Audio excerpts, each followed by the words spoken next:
दोस्तों, मकर संक्रांति के दिन गाय को चुपचाप खिला देना, ये एक छोटी सी चीज पूरे साल जमकर धन बरसेगा और जीवन में कभी पीछे मुड़कर देखने की जरूरत नहीं पड़ेगी। जी हां दोस्तों, देखिए पूरे 752 वर्षों के बाद मकर संक्रांति पर एक अद्भुत सहयोग बन रहा है। यदि आपने चुपचाप बिना किसी को बताए गाय को यह एक छोटी सी चीज खिला दी तो तुम्हारे 7 जन्मों के पितृ दोष दूर होंगे, ग्रह दोष दूर होंगे, वास्तु दोष दूर होगा और तुम्हारे जीवन में जो भी दुख है, तकलीफ है, दर्द है, वह सभी चीजें जड़ से मिटेंगी। और मित्रों, जीवन में इतना धन आएगा कि संभाले नहीं संभाल पाओगे, ना अन्न की कमी होगी और ना धन की कमी होगी। जी हां, देखिए आज इस उपाय की व्याख्या मैं इस वीडियो में करने वाला हूं। वह उपाय बहुत साधारण है, लेकिन उस उपाय के साथ इसके जो नियम है वह नियम बहुत कठोर है और उन नियम को जानना ही आपके लिए बहुत जरूरी होगा। क्योंकि देखिए, उपाय तो लोग आसानी से कर लेते हैं, लेकिन उपाय करने के बाद उन संकल्पों का ध्यान नहीं कर पाते हैं जो संकल्प उपाय से संबंधित होते हैं। देखिए वह गुप्त चीज आखिर क्या है जो आपको गौ माता को खिलानी है, और मकर संक्रांति और गौ माता का संबंध क्या है, यह बात भी मैं इस वीडियो में आपको बताऊंगा।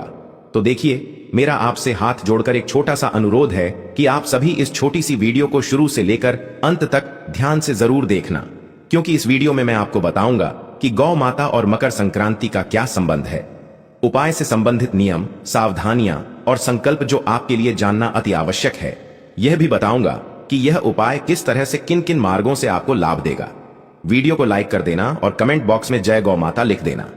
जी हां, देखिए इंसान के जीवन में परेशानियां बहुत है, समस्याएं बहुत है, बहुत दुख है, बहुत तकलीफ है, लेकिन उन सब चीजों का सिर्फ यही एक उपाय है जिसे आपको मकर संक्रांति के दिन करना है। अन्न देखा मत करना, क्योंकि मकर संक्रांति का महापर्व साल में सिर्फ एक बार ही आता है और मकर संक्रांति का महत्व शास्त्रों में भी बताया गया है। जी हां दोस्तों, देखिए कहते हैं कि मकर संक्रांति को लोग अक्सर सिर्फ एक छोटा सा त्योहार समझ लेते हैं।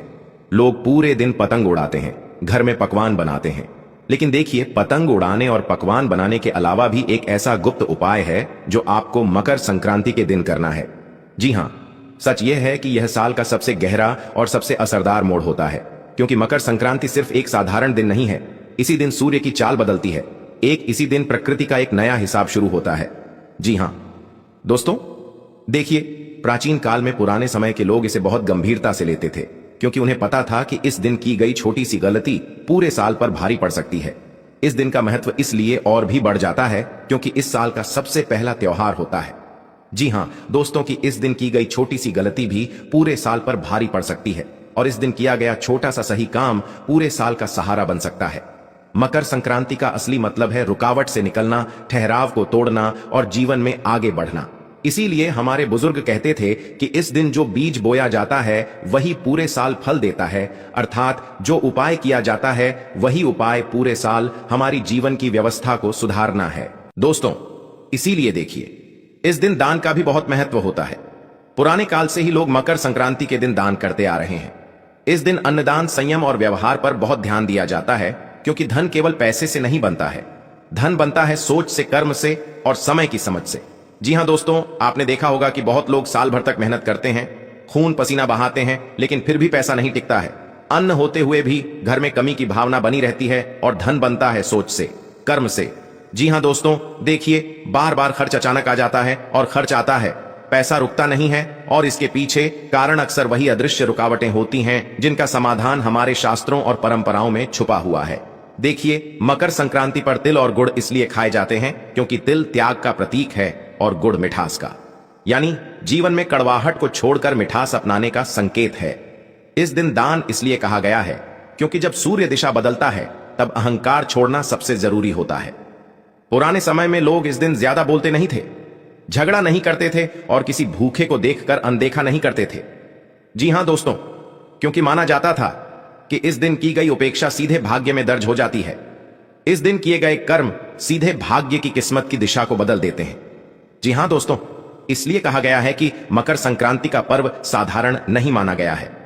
अब यहां एक बहुत गहरी बात आती है जिसे बहुत कम लोग समझते हैं। मकर संक्रांति पर प्रकृति सुनती है लेकिन शोर नहीं करती, दिखावा नहीं देखती। मकर संक्रांति का पर्व है सिर्फ भावना और मौन को किए गए कर्मों को ही पहचानना, यानी कि जो गुप्त उपाय और जो गुप्त कार्य अगर हम मौन रहकर करेंगे, सबसे छुपाकर करेंगे, तभी उसका फल हमें प्राप्त होगा। दोस्तों, इसीलिए जो लोग इस दिन कैमरा लगाकर लोगों को दिखाकर दान करते हैं, उन्हें संतोष तो मिलता है लेकिन स्थायी फल नहीं। क्योंकि देखिए, आज के समय में लोगों ने दान पुण्य को भी एक ट्रेंडिंग टॉपिक बना दिया है। गौशाला में लोग जा रहे हैं तो वहां पर फोन निकालकर खड़े हो जाते हैं, गाय माता को चारा खिलाते हैं। किसी अन्य और धन का किसी गरीब को दान कर रहे तो उनके साथ फोटो खिंचवाते, वीडियो बनाने लग जाते हैं, लोगों को दिखावा करते हैं।